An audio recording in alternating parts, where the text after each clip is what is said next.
de nouveaux conseils municipaux tiennent leur première séance publique et les Québécois sceptiques face à l'industrie minière. Voici ce qu'on a pour vous aujourd'hui.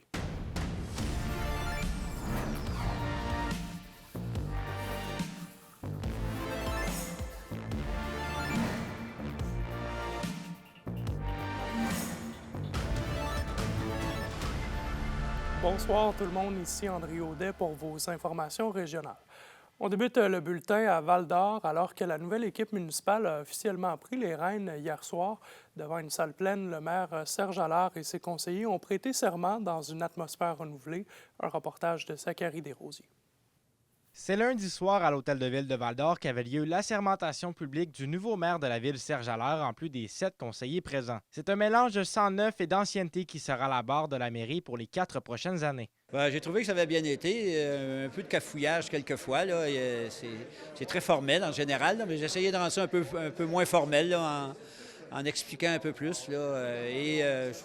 J'aimerais ça aussi que les prochaines assemblées, on puisse rendre ça un peu moins formel. C'est sûr qu'il y a du statutaire à faire, il y a des choses à faire, il y a du légal, mais il y a peut-être une façon de rendre ça plus intéressant pour les gens qui viennent nous voir. Du côté des conseillers, plusieurs nouveaux visages feront leur entrée autour de la table. Je suis sûr que je te dirais, on a tout un petit stress un peu. C'est la première fois qu'on fait ça aussi. Là. Fait que vive la séance, c'était quelque chose. La petite boule avant de rentrer, c'est fait. Je voulais en prendre un petit peu moins aujourd'hui pour écouter les autres. Fait que ça, c'est fait. Après ça, les caucus, ça fait une coupe qu'on a déjà. Ça, c'est numéro 1. Je pense qu'on a une super belle équipe qui est diversifiée, puis c'était ce qu'on voulait aussi. Fait que, il y a un vent de changement qui s'en vient. Ah oui, c'était fébrile. C'était vraiment nouveau. C'est quelque chose que j'avais pensé depuis longtemps, mais la vie faisait en sorte que je n'étais pas rendu là, à ce niveau-là. Puis quand on a eu un regroupement ensemble, puis qu'on a décidé qu'est-ce qu'on voulait faire, bien, ça m'a apporté une réflexion, puis à dire, hey, ça serait peut-être le temps de t'engager avec la municipalité, puis de faire en sorte de changer les choses. Ça fait des années qu'on trouvait que c'était exactement la même affaire. Puis on attendait juste la personne précise qui pourrait nous aider à faire les choses. Il y a également des conseillers avec de l'expérience, notamment Sylvie Hébert qui entame son 5e mandat et voit d'un bon œil l'arrivée de cette nouvelle équipe. Les changements, on va les faire ensemble avec le nouveau quartier, le nous, comme dirait Monsieur le maire. Quand on change d'équipe, c'est certain qu'on change aussi là, toute la dynamique de décision, des discussions qu'on peut avoir au caucus. Alors, oui, il y a plein de beaux projets là, qui s'en viennent. Puis on a vraiment là, une équipe qui sont prêts à travailler puis qui sont très dynamiques. Le maire Allard souhaite ramener un sujet précis divers par séance. Il y a plusieurs sujets d'actualité. On pourrait donner un peu plus d'explications. On s'entend que les dérogations, il faut les passer. Les appels d'offres, il faut les passer. On peut les faire des fois plus rapidement, peut-être.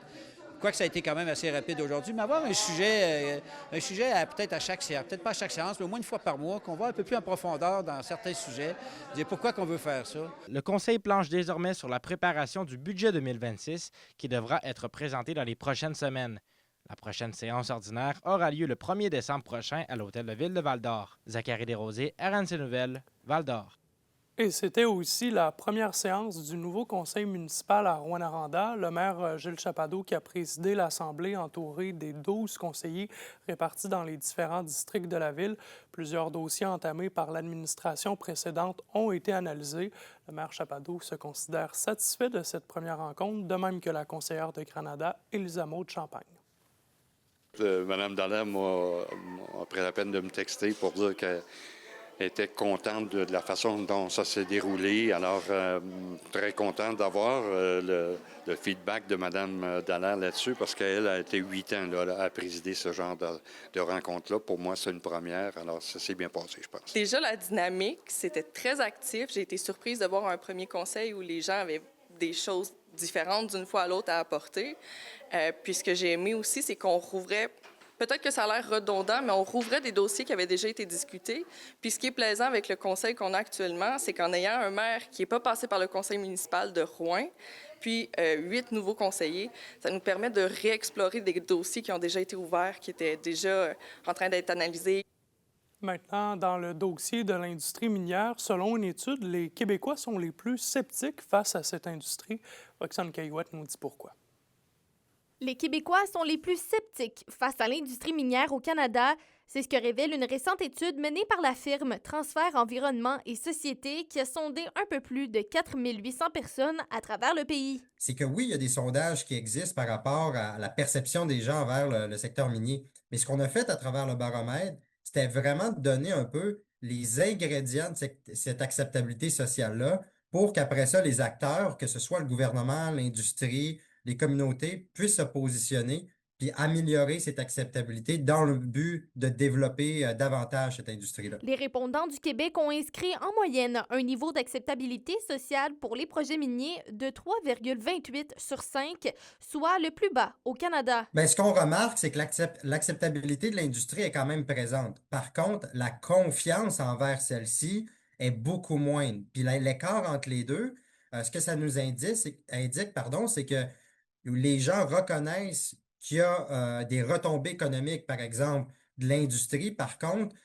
ils sont prudents au niveau de la performance sociale et environnementale de l'industrie. Plusieurs facteurs aux yeux de la population expliqueraient cette acceptabilité sociale moindre, comme les impacts environnementaux, de même que les redevances minières qui ne sont pas distribuées équitablement entre les régions et le manque de règles plus rigides face à l'industrie. C'est sûr que, bon, on ne se le cachera pas, au Québec, il y a une mobilisation citoyenne environnementale qui est beaucoup plus importante que dans d'autres provinces. Ça vient jouer pour beaucoup. On a d'importants centres urbains qui sont en retrait des régions minières, fait qu'ils ont une moins grande connaissance ou familiarité, si vous voulez, avec l'industrie. Les pôles médiatiques principaux sont dans le sud de la province aussi, qui vient alimenter tout ça.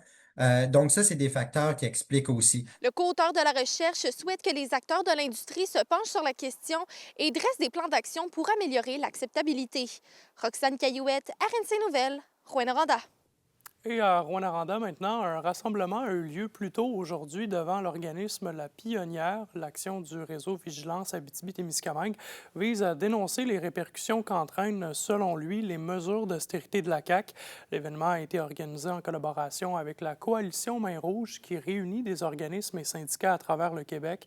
La mobilisation a également eu lieu dans les autres MRC de la région ainsi qu'un peu partout dans la province. Par ailleurs, des banderoles ont été installées un peu partout dans la ville. En fait, on est en contexte de crise assez multiples socio-économiques. Puis, depuis des années, les groupes communautaires demandent un renforcement du tissu social. En ce moment, avec les décisions qui sont prises par le gouvernement, on voit vraiment un effritement du tissu social, en fait. Fait qu'on trouve la situation alarmante parce que plus que jamais, les personnes vulnérabilisées ont besoin de soutien. Et au culturel, le Théâtre du Rift de Ville-Marie dévoile sa programmation pour l'hiver à venir. La saison qui s'annonce haute en couleurs, qui propose 18 spectacles alliant humour, chansons, musique, théâtre, danse et des surprises. Ariane Moffat, Sarah Dufour, Mégane Brouillard, Mario Tessier et plusieurs autres vous attendent. La prévente pour les membres commence le jeudi 27 novembre à midi et la vente pour tous le jeudi 4 décembre à midi. Et au sport, les performances d'un joueur des Foreurs sont soulignées sur l'équipe de la semaine de la LHJMQ. Le défenseur Benjamin Cossette-Ayotte a particulièrement bien fait lors de ses deux sorties du week-end dernier contre le Drakkar et l'Armada. Ce dernier a récolté 3 mentions d'aide et s'est maintenu à un différentiel de +2. Et à la météo pour ce soir et cette nuit, des nuages avec des probabilités d'averses de neige, des minimums qui oscillent entre -6 et -7 degrés. Demain, mercredi, ça sera nuageux en début de journée, ça se dégage en après-midi, maximum de -2 en Abitibi et de -1 au Témiscamingue. Et un aperçu pour jeudi, de la neige intermittente plus au nord et de la pluie plus au sud, maximum qui varie entre 2 et 3 degrés. Et c'est ainsi qu'on a vu ce mardi 18 novembre. Demain, ma collègue Roxane Caillouette se rend au lancement de capsules vidéo pour sensibiliser les jeunes et leurs parents aux impacts de la wax pen. Ça se passe à la Bibliothèque municipale de Rouyn-Noranda. Sur ce, merci d'avoir été des nôtres. Passez une bonne soirée. À bientôt.